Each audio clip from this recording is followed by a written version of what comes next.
Social media کے ذریعے سوالات کا سلسلہ ہے۔ ایک سوال آیا ہے، کہہ رہے ہیں امیر اہل سنت آج کل پہلے نکاح کرنے کا کافی ٹرینڈ چل چکا ہے۔ اس میں یہ ہوتا ہے کہ پہلے نکاح کر دیا جاتا ہے اور رخصتی کچھ ٹائم بعد، ایک ماہ بعد، چند سالوں بعد کی جاتی ہے۔ اس حوالے سے آپ کی کیا رائے ہے؟ اور یہ بھی ارشاد فرمائیں کہ کم عمری میں نکاح کرنے کے کیا فوائد ہیں؟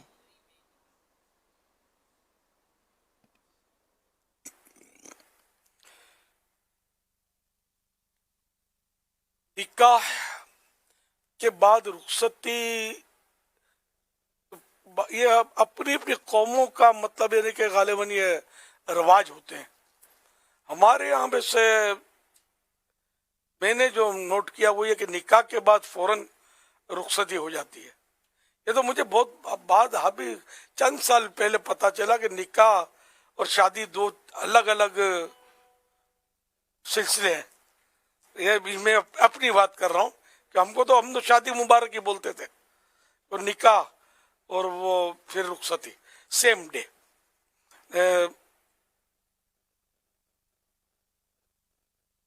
اب یہ کہ یہ ٹرینڈ چلا ہے آج کل، لیکن یہ کوئی حرج نہیں، اس میں شرعاً جائز ہے۔ بلکہ حضرت بی بی عائشہ صدیقہ رضی اللہ عنہا کا نکاح ہوا، اس کے کچھ عرصے کے بعد ہی رخصتی عمل میں آئی تھی۔ تو یوں مطلب کوئی اس میں شرعاً تو قباحت نہیں ہے، لیکن یہ اب جو دیکھا جا رہا ہے نا وہ یہ کہ نکاح کر کے پھر فریقین جو ہیں بعض اوقات ایک دوسرے کو یا تو قصدن لٹکا دیتے ہیں یا خود لٹک جاتے ہیں اپنے رسم و رواج کی وجہ سے، کہ پیسہ نہیں ہے تو یوں بھی کرنا پڑے گا، یہ بھی کرنا پڑے گا، یہ بھی ہوتا ہے۔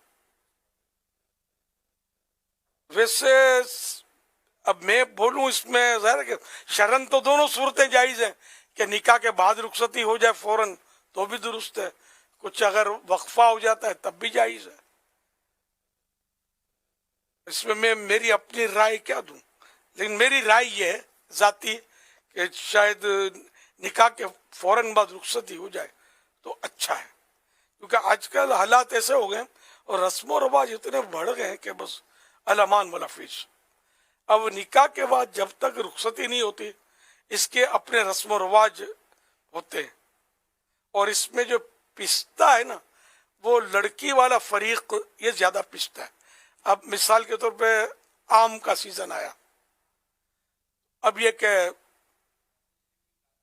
بہترین آم، اب وہ پتہ نہیں کتنی پیٹیاں، وہ بھی اپنی اپنی قوموں کا رواج ہوتا ہوگا، تو اتنی پیٹیاں آم کی ہونی چاہیے، تو بھائی فلاں موقع آیا تو اس میں اتنا ہونا چاہیے، عمرہ کیا تو اتنے اتنے گفٹ دینے ہوں گے، اگر حج کیا تو اتنے اتنے تحائف دینے ہوں گے۔ یعنی بعض لوگ اس وجہ سے، چلو عمرہ تو ہم سمجھے کہ فرض یا واجب نہیں ہے، قضا عمرہ واجب ہوتا ہے، لیکن ذرا وہ ایک صورت ہے اس کی جب قضا ہو، لیکن حج تو فرض ہونے کی صورت موجود ہے۔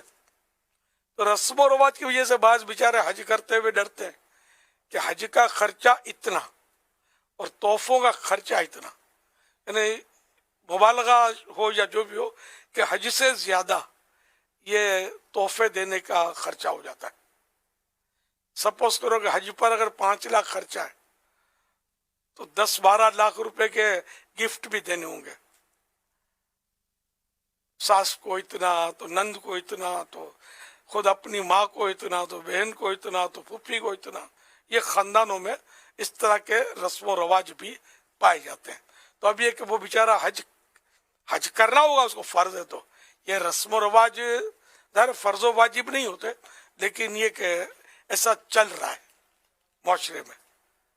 اسی طرح کوئی چھوٹی بڑی راتیں آئیں اس میں وہ لینا دینا چلتا ہوگا، پھر کوئی اور تقریب ہوتی ہو تو اس میں لینا دینا چلتا ہو، تو یہ لڑکی والا زیادہ فریق جو ہے نا یہ ہمارے اس میں آزمائش میں آتا ہے۔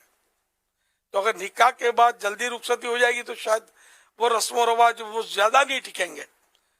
نکاح کے بعد بھی ٹکتے ہیں، شادی کے بعد بھی ٹکتے ہیں، جس کو اب مجھے پتا چلا کہ شادی کیا اور نکاح کیا، پہلے میں ایک ہی سمجھتا تھا دونوں کو، اور شاید ایک ہی ہے۔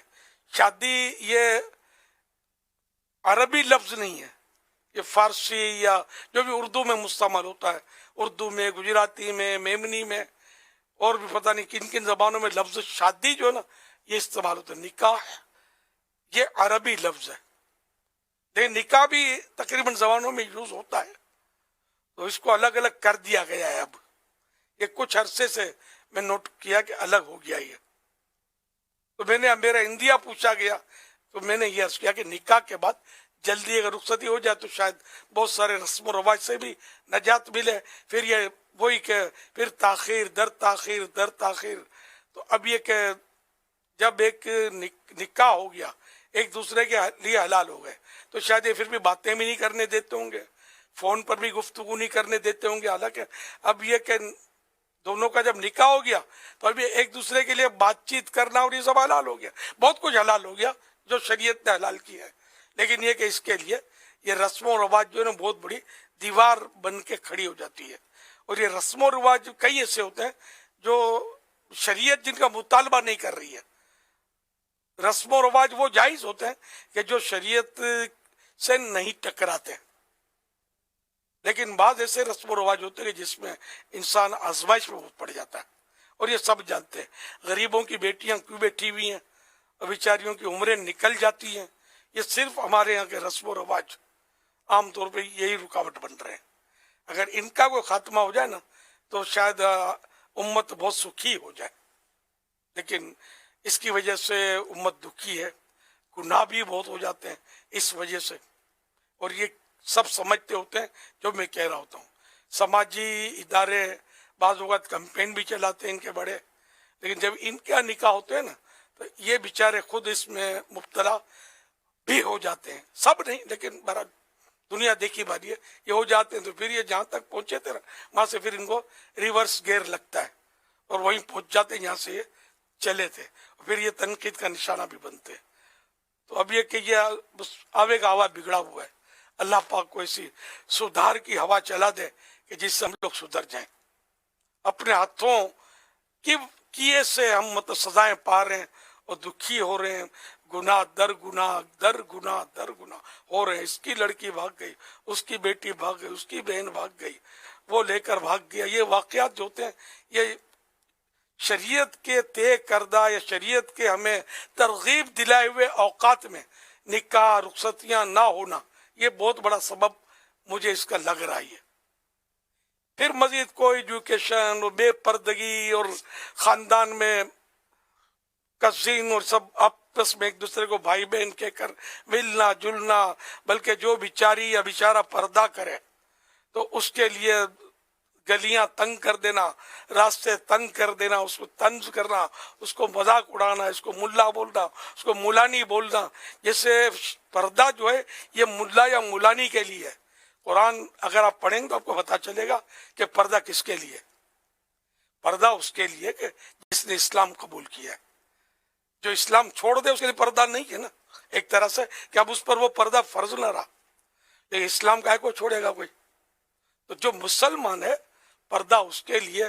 لیکن دور اتنا نازک ہے، معلومات کی اتنی کمی ہے کہ بیچارہ جو مسلمان پردہ کرنا چاہے عورت یا مرد تو اس کو ملا مولوی کہہ کر اس کو معاشرے کا ایک چھوٹا سا اور الگ سا فرد تصور کر لیا جاتا ہے کہ یار یہ ان کو تو زمانے کے ساتھ چلنا ہی نہیں آتا. معاذ اللہ ثم معاذ اللہ. صلو علی الحبیب صلی اللہ علیہ محمد.